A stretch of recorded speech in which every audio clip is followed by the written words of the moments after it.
নমস্কাৰ Gyandeep lifestyle world চেনেলত আপোনালোকৰ স্বাগতম।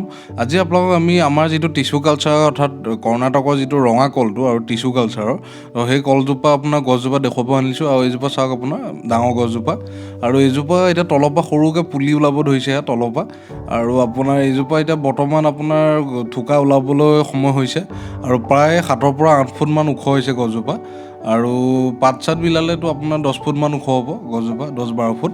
আৰু আপোনাৰ গছজোপা এতিয়া প্ৰডাকশ্যনৰ সময় আহিছে, আৰু আপোনালোকক মই আমাৰ চেনেলৰ মাধ্যমতে দেখুৱাম ইয়াৰ প্ৰডাকশ্যন কেনেকুৱা হয় আৰু কলটো কেনেকুৱা আপোনাৰ ৰঙা হয় আৰু কেনেকুৱা হয় গোটেইখিনি দেখুৱাম।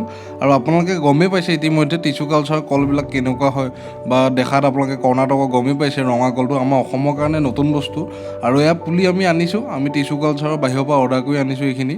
আপোনাৰ এয়া পুলি আপোনাৰ কৰ্ণাটকৰ পৰা আহিছে আপোনাৰ টিছু কালচাৰ, আৰু এইটো লেবৰেটৰী পুলি হয় এইবিলাক ৰেড বানানা।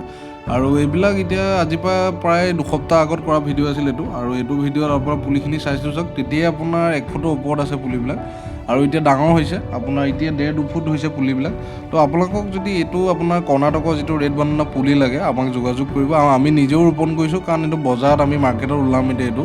আৰু আমাৰ প্ৰায় এতিয়া 100 জোপা ওপৰ লগোৱা হ'ল ৰেড বানানা। আৰু আমি এইটো নতুন কনচেপ্ট, নতুন বস্তু আমি অসমৰ কাৰণে আনিছোঁ। আৰু এইটো আমাৰ ৰঙা দেখিলে বজাৰত কিবা এটা নতুন বস্তু দেখিলে আৰু মানুহে এইটো খাই চাবই। আৰু এই কলটো সোৱাদো ভাল আৰু মিঠা হয় বহুত। আৰু টিছু কালচাৰৰ কাৰণে ইয়াৰ প্ৰডাকশ্যনটো বেছি হয়, ইয়াৰ আশীটো অলপ বেছি লাগে, প্ৰায় 10-12 আশী লাগে। আৰু সেইকাৰণে আপোনালোকে যিসকলৰ লাগে আমাক যোগাযোগ কৰিব। পুলিবিলাক আজি ভালদৰে আপোনালোকে চাই লওক, আৰু ইয়াৰ প্ৰডাকশ্যনটোও আপোনালোকে দেখা পাব।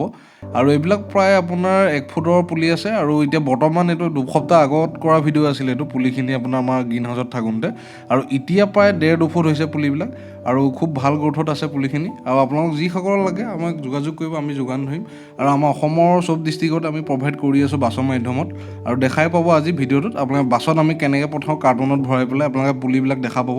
সম্পূৰ্ণ ভিডিঅ'টো আপোনালোকে লাষ্টলৈকে চাওক, ইয়াত আপোনালোকে দেখাই পাই যাব, প্ৰডাকশ্যনবিলাকো অলপ অলপ দেখা পাব আপোনালোকে। আৰু এইবিলাক চাওক কলটো কেনেকৈ লাগে আপোনাৰ টিছু কালচাৰ যিটো ৰেড বানানা, আৰু লগতে প্ৰডাকশ্যনখিনিও লগতে আপোনালোকে ইয়াৰ আমি বাছত কেনেকৈ পুলি পঠিয়াইছোঁ কাৰ্টুনত ভৰাই, তো সেইখিনি ভিডিঅ' আপোনালোকে এই ভিডিঅ'টোত পাব এতিয়া। আৰু সম্পূৰ্ণ ভিডিঅ'টো লাষ্টলৈকে চাব, তেতিয়া আপোনালোকে দেখাও পাব, গম পাব, প্ৰডাকশ্যনবিলাকো দেখিব, লগতে পুলিখিনিও দেখিব। আৰু আমি বাছত কেনেকৈ পঠাওঁ, কাৰ্টুনত পুলিখিনি চেফটিত ভৰাই পেলাই কেনেকৈ পঠাওঁ, তো সেইখিনিও দেখা পাব। যিসকলৰ লাগে আমাক যোগাযোগ কৰিব। আৰু লগতে মই আৰু এটা কথা কৈ দিওঁ, যিসকলে আমাৰ পৰা টিছু কালচাৰৰ যিটো আপোনাৰ G9 কলটো লৈছিল, বা তেনেকুৱা আমি যিসকলৰ বাগান বনাই দিলোঁ প্ৰায় 20খনমান গোটেই অসমত, তিনিচুকীয়া ধেমাজি চাইডে, তো আপোনালোকে সেইসকলকো মই অনুৰোধ কৰোঁ বা জনাওঁ যে আপোনালোকে যদি পাৰে ৰেড বানানা কনচেপ্টটো নতুন হয়, আমাৰ অসমৰ কাৰণে বহুত ভাল। আৰু লগতে এই কনচেপ্টটো আমাৰ ছাকচেছ হ'ম এইটো গেৰেণ্টি, কাৰণ এইটো নতুন কনচেপ্ট, দেখাটো ভাল। আৰু এইখিনি আমি পেকেটিং কৰিব আনিছোঁ, চাওক আপোনালোকে ভিডিঅ'টো। আৰু আপোনালোকক এইটো কথাই ক'ম, যিসকলে আমাৰ G9 কলৰ বাগান কৰিছে বা বনাইছে, তো আপোনালোকেও পাৰিলে অলপ হ'লেও লগাই ল'ব। এটা কাৰণেই কৈছোঁ, আৰু নতুন বস্তু, নতুন কনচেপ্ট, আপোনালোকে অলপ হ'লেও ঘৰত লগাওক। আৰু আকৰ্ষণৰ কেন্দ্ৰও হয় এই গছজোপা, কাৰণ দেখিছে আপোনালোকে ডাঙৰ গছজোপা কিমান লাল হৈ থাকে। আৰু যেতিয়া কলো লাগিব কলটোও ৰঙা হ'ব। তো এটা নতুন বস্তু, নতুন কনচেপ্ট। তো আপোনালোকে বাহিৰততো এইটো বস্তু বিখ্যাত, বা ইয়াৰ কলৰ ডিমাণ্ড বহুত বাহিৰত। আপোনাৰ কৰ্ণাটকৰ ছাইড, কেৰেলা ছাইডত আপোনাৰ ইয়াৰ ডিমাণ্ড বহুতে জানে। আমাৰ অসমৰ কিছুমান মানুহ আমাৰ জানে তাৰ গোটেই ডিমাণ্ডটোৰ কথা ৰেড বানানা। আৰু সেইকাৰণে আপোনালোকক কৈছোঁ, যিসকলৰ লাগে যোগাযোগ কৰক। আমি পুলি উপলব্ধ আছে এতিয়া আমাৰ হাতত, ভালেখিনি পুলি আমি আনিছোঁ আপোনালোকক দিবৰ কাৰণে, বা আপোনালোকৰ কাৰণে আমি ৰাখিছোঁ। তো কমাই হ'লেও আপোনালোকে ল'ব পাৰে, বা যিসকল লাগে যোগাযোগ কৰিব, আমি যোগান ধৰিম।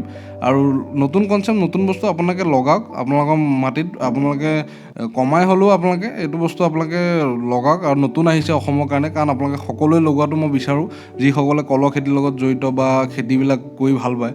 তো সেইসকলে 2-এজোপা হ'লেও আপোনালোকে লগাওক। আৰু বহুত ভাল বস্তু। আৰু আমি প্ৰডাকশ্যনটো সম্পূৰ্ণ আপোনালোকক ইয়াত অলপ থুলমূলকৈ দেখুৱাইছোঁৱে। আৰু লাইভ আমি আশীবিলাক গন্তি কৰি আপোনালোকক থোকা প্ৰডাকশ্যনটো দেখুৱাম গছৰ।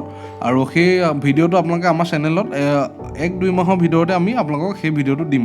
আৰু এইদৰে আমি কাৰ্টুনত পেকিং কৰি বাছত পঠিয়াওঁ। যিসকলৰ লাগে যোগাযোগ কৰক, আমি অতি সোনকালে আপোনালোকক যোগান ধৰিব পাৰিম। এতিয়া বাছৰ মাধ্যম আছে, কোনো ধৰণৰ বন্ধ নাই। আৰু বাছৰ মাধ্যমতে আমি সকলো ডিষ্ট্ৰিক্টতে প্ৰভাইড কৰোঁ। তো আপোনালোকে যিসকলৰ লাগে যোগাযোগ কৰক। লগতে মই অনুৰোধো কৰিছোঁ যে যিসকলে আমাৰ আগৰ আমাৰ G9 কলবিলাক লৈছিল বা G9 কলৰ খেতি কৰিছিলে সেইসকলকো কৈছোঁ যে আপোনালোকে অলপ হ'লেও লগাই লওক আৰু লগাই ল'লে আপোনালোকে নিজেও গম পাব, দেখিব আৰু বুজি পাব। আৰু চেলিঙৰ কনচেপ্টটো মই আপোনালোকক ভালদৰে বুজাই দিম, কি টেকনিকত আৰু কি বুদ্ধিত আপোনালোকে এই কলটো বেচিব।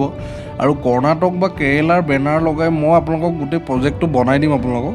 যদি আপোনালোকে যিমান বেছিকৈ লগালেও কোনো সমস্যা নাই, যদি 100-200কো লগাই বজাৰত বিক্ৰী কৰা সময় আহে তো সেইটোলৈকে মই আপোনালোকক ধৰি দিম বিক্ৰী কৰালৈকে।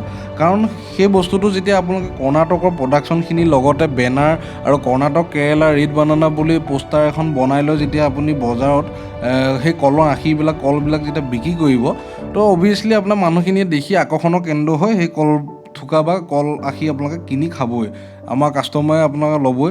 আৰু আমিও সেইটো মাধ্যমতে এতিয়া বেচা ব্যৱস্থা কৰি আছোঁ, আমিও বেনাৰবিলাক বনালোঁ।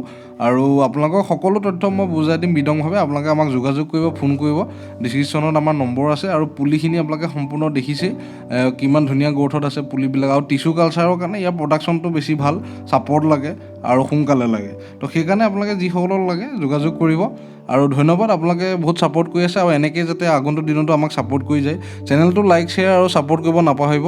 আৰু সদায় আপোনালোকে আমাক এনেদৰে সহায় আশীৰ্বাদ কৰি যাব, আমি এনেদৰে আগবাঢ়ি যাম। আৰু আপোনালোককো আমি যিমান পাৰোঁ আপোনালোকক সহায় কৰি আপোনালোকৰ লগত সমানে আমি আগুৱাই যাবলৈ চেষ্টা কৰিম। আৰু অৰ্থনৈতিক ক্ষেত্ৰতো আমাক কৃষি ক্ষেত্ৰত আমাৰ অসমখন যাতে আগবাঢ়ি যাব পাৰে তাৰ ওপৰতে আমাৰ উদ্দেশ্য আৰু লক্ষ্য।